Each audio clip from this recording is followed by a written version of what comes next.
இந்த உலகத்திலேயே புரிந்து கொள்ள முடியாத அன்புனா அது அப்பாவினுடைய அன்பு தாங்க. இந்த அப்பாக்கள் தான் எத்தனை முகங்கள் இருக்கின்றன. நாமுத்துக்குமார் சொல்லுவார், இரவு நேரத்தில் தின்பண்டங்கள் வாங்கி கொண்டு வந்து தூங்குகின்ற மகனை எழுப்பி அவனுக்கு அன்போடு ஊட்டுகின்ற அப்பாவின் முகங்கள்.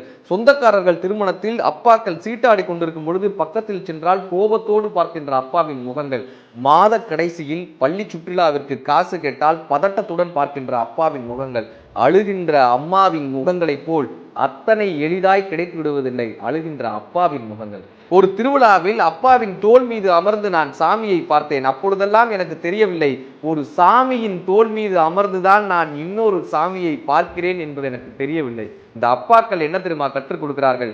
ஒரு விரிந்த பறவையின் சிறகை போல வானத்தில் பறக்கவும், பருத்த வேரை போல் பூமியில் ஊன்றவும் இந்த அப்பாக்களால் மட்டும்தானே கற்றுக் கொடுக்க முடிகிறது. தெய்வங்கள் எல்லாம் தோற்று போகும் தந்தையின் அன்பின் முன்னே தாலாட்டு பாடும் தாயின் அன்பும் தந்தையின் அன்பின் பின்னே எழுதினாருங்க.